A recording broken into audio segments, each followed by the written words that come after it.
Cyclic structure of glucose. Cyclic structure of glucose को आज समझने जा रहे हैं, कैसे बनती है, क्या उसके पीछे रीजन है। सबसे पहला पॉइंट तो यह है कि हम साइक्लिक स्ट्रक्चर ग्लूकोज की बना क्यों रहे हैं। अगर बेटे हम ग्लूकोज को की स्ट्रक्चर फाइंड आउट करें तो 99% उसकी स्ट्रक्चर साइक्लिक फॉर्म में ही होती है। अब उसके पॉइंट्स हमें कहां से मिले कि ग्लूकोज की साइक्लिक स्ट्रक्चर होती ही क्यों है, why it form cyclic structure, what's the points to support the cyclic structure of glucose. Cyclic structure glucose की होती है, उसके लिए अगर उसको सपोर्ट करने के लिए, उस बात को अपनी बात रखने के लिए अगर आपको कुछ पॉइंट्स रखने हैं तो पहला पॉइंट है, अगर हमने पेंटाएसिडेट बनाया था ग्लूकोज का, वो एचसीएल से रिएक्ट नहीं करता। ठीक है, पेंटाएसिडेट ऑफ ग्लूकोज जो हमने ओपन स्ट्रक्चर में पेंटाएसिडेट बनाया था, हमने आपको बताया था जैसे ये ओपन स्ट्रक्चर है ग्लूकोज की, ये आपकी ग्लूकोज की ओपन स्ट्रक्चर है बच्चों। इसका ऐसे एसाइलेशन किया था जब हमने, तो यहां पे जो प्रोडक्ट बना था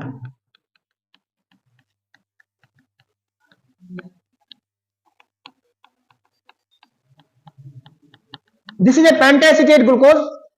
अगर इसमें आप एचसीएल से रिएक्शन कराएं तो कुछ प्रोडक्ट नहीं बनता है। यहां से फर्स्ट इंडिकेशन मिला कि कुछ प्रॉब्लम है ओपन स्ट्रक्चर में, तो फिर हम साइक्लिक स्ट्रक्चर को की तरफ गए। तो first point for cyclic structure, pentaacetate of glucose, pentaacetate of glucose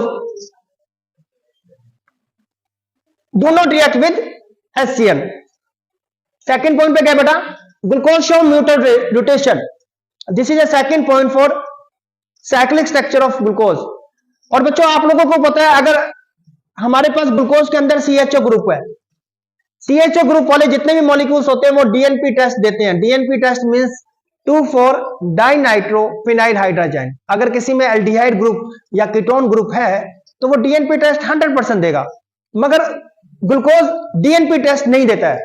glucose do not show DNP test, this indicate there is a problem in the aldehyde group.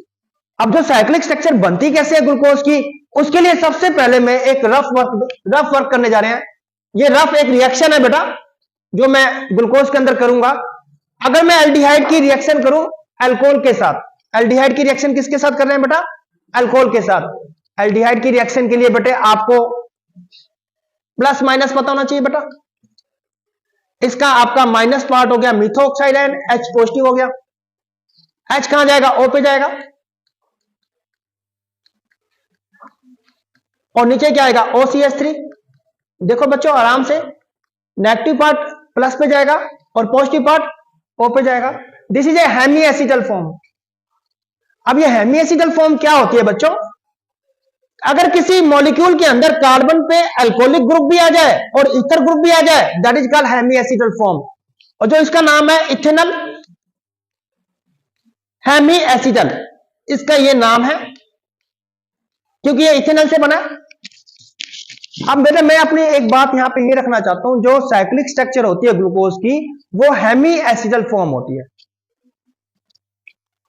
अब ये कैसे बनता है हेमी एसिडल फॉर्म, हमारे पास ये ग्लूकोज की ओपन स्ट्रक्चर है बेटा। अगर हम इस एल्डिहाइड को इस फॉर्मेट में लिख दें, this is your aldehyde CH, इसका जो ये H है पॉजिटिव और ये नेगेटिव, यहां पे मैंने इसको OH कर दिया और ये बीच में O आ गया। This is a cyclic structure of glucose, this is hemiacetal carbon. इस कार्बन पे OH ग्रुप भी है और इस कार्बन पे ऑक्सीजन की लिंकेज भी है।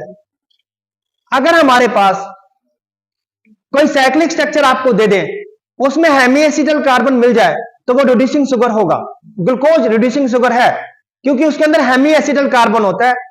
हेमी एसिडल कार्बन का मतलब है कार्बन पे OH ग्रुप भी है और कार्बन पे ऑक्सीजन की लिंकेज भी है, that is hemiacetal form. हाँ जी बच्चों, ग्लूकोज की जो साइक्लिक स्ट्रक्चर है उसके दो फॉर्मेट होते हैं, एक होता है अल्फा डी ग्लूकोज और एक होता है बीटा डी ग्लूकोज। एक होता है अल्फा डी ग्लूकोज और एक होता है बीटा डी ग्लूकोज। बट अगर हम साइक्लिक स्ट्रक्चर को दोबारा आपको मेंशन करें, जहां पे ऑक्सीजन की लिंकेज है उसके साथ वाले कार्बन पे CH2OH ग्रुप है, ठीक है, और इस कार्बन पे, बाकी कार्बन पे OH और H है।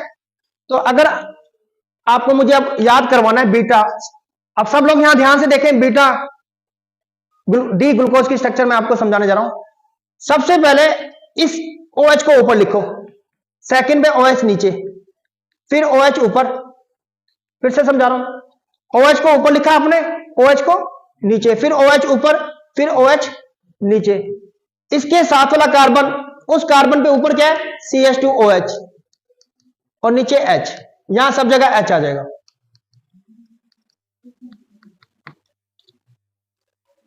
This is called beta D glucose. अब आपने अल्फा डी बनाना है। बीटा डी ग्लूकोज मैंने एक्सप्लेन कर दिया, अब आपने बनाना है alpha D glucose. Alpha D glucose में क्या करना है आपने, इसको चेंज कर दो बस, इस कार्बन पे कॉन्फ़िगरेशन, ये C1 कॉन्फ़िगरेशन है, इसको चेंज कर दो, इसमें HOH कर दो आप, बाकी सब जगह सेम रहेगा।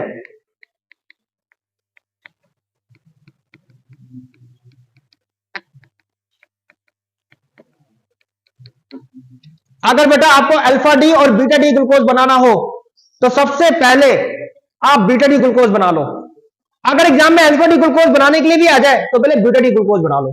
बीटा डी ग्लूकोज में क्या करना है, पहले OH ऊपर किया आपने, फिर OH नीचे, फिर OH ऊपर, फिर OH नीचे, that is called beta D glucose. यहां पे ये C1 है कार्बन और यहां पे ये C1 है, ये दोनों आपस में एनोमर्स है। अब एनोमर्स की डेफिनेशन मैं बताने जा रहा हूं। Anomers are the isomers which are differ only with respect to C1 carbon. ऐसे आइसोमर जिनमें डिफरेंस हो सिर्फ C1 कार्बन पे, दैट इज कॉल्ड एनोमर्स। और इस कार्बन को, ये जो C1 कार्बन है आपका, इस कार्बन को हम बोलते हैं anomeric carbon. This carbon is called anomeric carbon. तो ऐसे आइसोमर जिनका डिफरेंस हो सिर्फ C1 कार्बन पे, that carbon is called anomeric carbon, right, and that isomer is called, ये दोनों आपस में आइसोमर्स है बेटा, स्ट्रक्चर अलग अलग है, किस कार्बन पे है, C1 पे, इसको हम कहेंगे एनोमर्स, ठीक है। अच्छा बेटा, अगर मैं इसको ऊपर कर दूं, इसको ऊपर कर दूं OH और यहां नीचे कर दूं, अब ये क्या है, अब ये क्या है, बीटा डी ग्लूकोज, इसको मैंने बीटा डी कर दिया, ठीक है। अब मैं यहां चेंज कर दूं, अगर यहां OH कर दिया मैंने और यहां H कर दिया, इसको पढ़ेंगे बेटा, अब इंपॉर्टेंट है ये बात भी। अब ये एनोमर्स आपको याद हो गया, ठीक है। ये है गैलेक्टोज, इसको क्या कहेंगे बेटा, गैलेक्टोज।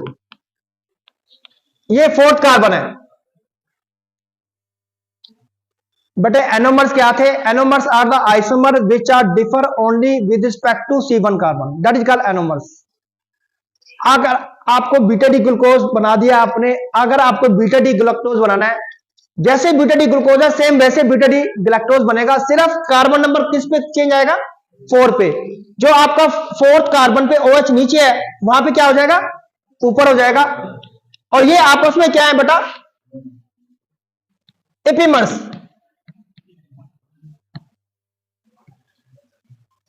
अब एपीमर्स क्या होते हैं, epimers are the isomers which have different configuration other than C1 carbon. Other than C1 carbon पे तो सेम होना चाहिए, इसके अलावा किसी कार्बन पे डिफरेंस आ जाए उनको एपीमर्स कहेंगे। तो beta D glucose and beta D galactose are C4 epimers. क्या है बेटा, ये C4 एपीमर्स हैं। इनमें कहां डिफरेंस आ रहा है बेटा, फिर से एक बार रिवाइज करा देता हूं। अगर सिर्फ C1 कार्बन पे डिफरेंस आ जाए, anomers. Other than C1 carbon पे आए, C1 कार्बन के अलावा कहीं और डिफरेंस आ जाए तो एपीमर्स।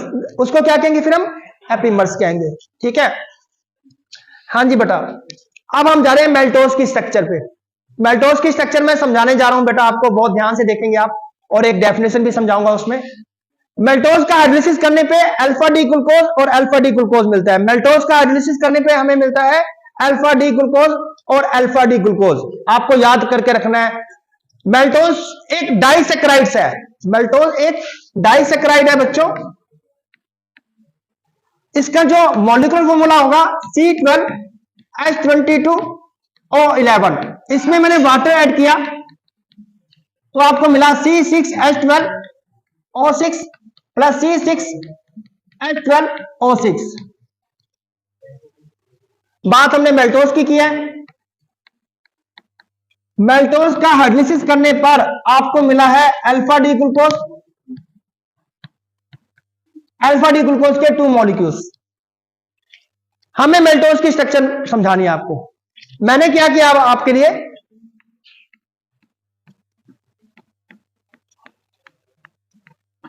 OH ऊपर था, OH नीचे, OH ऊपर, OH फिर नीचे, CH2OH। This is our alpha D glucose. फिर एक बार और अल्फा डी ग्लूकोज बनाओ, OH नीचे, OH ऊपर, फिर OH नीचे बेटा,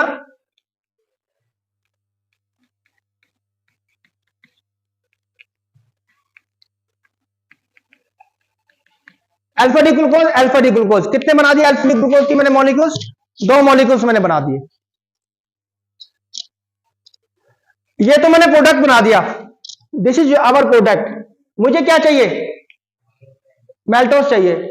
अगर इन दोनों मॉलिक्यूल से मैं वाटर को एलिमिनेट कर दूं, वाटर को हटा दूं बेटा इन दोनों मॉलिक्यूल्स में से, तो मेरे को मेल्टोस बन जाएगा, जिसका फॉर्मूला होगा C12H22O11। यहां जो फॉर्मूला बना है C6H12O6, C6H12O6। इसमें से वाटर एलिमिनेट करूंगा तो मेरा फॉर्मूला ये वाला बन जाएगा C12H22O11। अब कैसे वाटर एलिमिनेट करना है बच्चों, आप लोगों ने ये 2 मॉलिक्यूल्स लिखे हुए हैं आपने,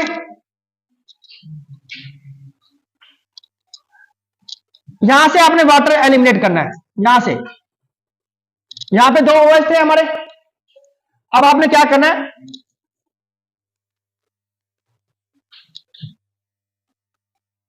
O लिख दिया आपने यहां पर, मीन्स यहां पे OH था आपका और यहां पे OH था, 2 OH थे, OH था हमारे पास और OH ग्रुप था हमारे पास। आपने क्या डिलीट किया बेटा, वाटर डिलीट किया, एक ऑक्सीजन बच गया, दिस इज ऑक्सीजन है। ये स्ट्रक्चर है मेल्टोस की। अब मेल्टोस के अंदर 2 इंपॉर्टेंट बातें आपको पता होनी चाहिए। मेल्टोस के अंदर एक तो ये हमारा है C1 carbon and this is C4 carbon, this is C1C4 glycosidic linkage.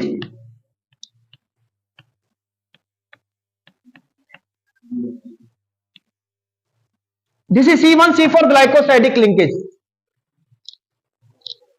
Glycosidic linkage क्या होती है, ऑक्साइड लिंकेज। कौन सी लिंकेज बेटा, ऑक्साइड या ईथर लिंकेज बिटवीन 2 मोनोसेक्राइड्स।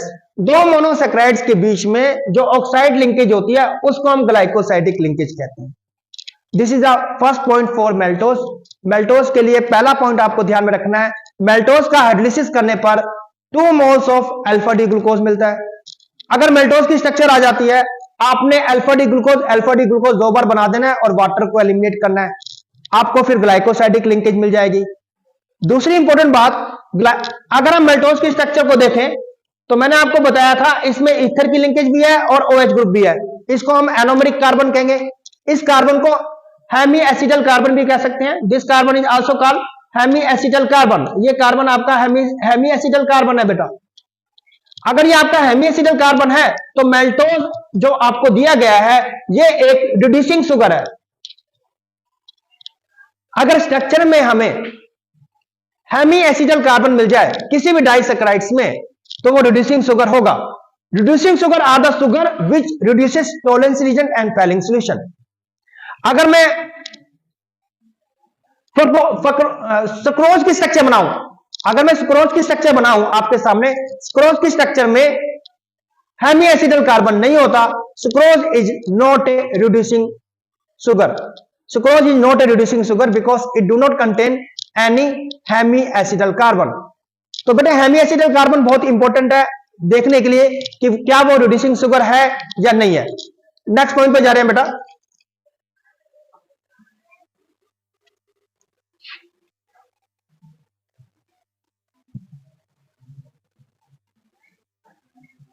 हाँ जी बेटा, लैक्टोज। लैक्टोज के लिए सबसे पहला पॉइंट, लैक्टोज एक डाइसैकेराइड्स है, हाइड्रोलिसिस करने पे 2 मोनोसैकेराइड्स देगा। लैक्टोज का हाइड्रोलिसिस करेंगे तो आपको याद रखना है बेटा, एक तो ये बीटा डी ग्लूकोज देगा और एक देगा आपको बीटा डी गैलेक्टोज। सुक्रोज का हाइड्रोलिसिस, सॉरी लैक्टोज का हाइड्रोलिसिस करने पर you will get beta D galactose and beta D glucose. Lactose is also called milk sugar, this is also called, इसको हम मिल्क शुगर भी कहते हैं, this is also called milk sugar. ठीक है, अब बेटे इसकी स्ट्रक्चर के लिए जाते हैं हम, इसकी स्ट्रक्चर के लिए जाते हैं। आपको क्या ध्यान में रखना है बच्चों, आपको ध्यान में रखना है कि लैक्टोज का हाइड्रोलिसिस करने पे एक तो मुझे मिला है बीटा डी गैलेक्टोज और एक मिला मुझे बीटा डी ग्लूकोज। ठीक है, आपको क्या लर्न करके रखना है, हम अगर लैक्टोज का हाइड्रोलिसिस करेंगे तो आपको बीटा डी ग्लूकोज मिलेगा और बीटा डी गैलेक्टोज। अब बीटा डी ग्लूकोज की स्ट्रक्चर के लिए मैंने आपको समझाया था, OH ऊपर आएगा, फिर OH नीचे, फिर OH ऊपर, फिर OH नीचे, CH2OH यहां आएगा बेटा, H सब जगह H आ जाएंगे यहां पर बेटा। गैलेक्टोज में और ग्लूकोज में एपीमर्स है बेटा, ये किस कार्बन पे बेटा, कार्बन नंबर 4 पे। तो 4 में डिफरेंस करना है, इसमें OH ऊपर आ जाएगा बेटा, बाकी सब सेम रहेगा। इसका OH ऊपर बेटा, H नीचे, फिर इसका OH नीचे, यहां पर OH ऊपर है, यहां पर H यहां पर और CH2OH। अब ये स्ट्रक्चर तो बन गई आपकी। ठीक है बेटा, यहां पे सबसे इंपॉर्टेंट बात ये तो बनी है आपका स्ट्रक्चर, ये एक तो यहां पे ये H है बेटा, पहले यहां पे H कर दूं मैं, फिर मैं बात करता हूं आराम से। अब आपने क्या निकालना है इन दोनों में से, वाटर एलिमिनेट करना है, तो लैक्टोज मिल जाएगा। अभी क्या बनाया मैंने, beta D galactose and beta D glucose, आपने वाटर एलिमिनेट करना है। आप क्या करो, यहां से और यहां से वाटर आपने एलिमिनेट करना है। OH यहां से डिलीट किया आपने, H यहां से डिलीट किया, बचा क्या बीच में, O बच के हमारे पास, इसको हम कर देते हैं बेटा डिलीट।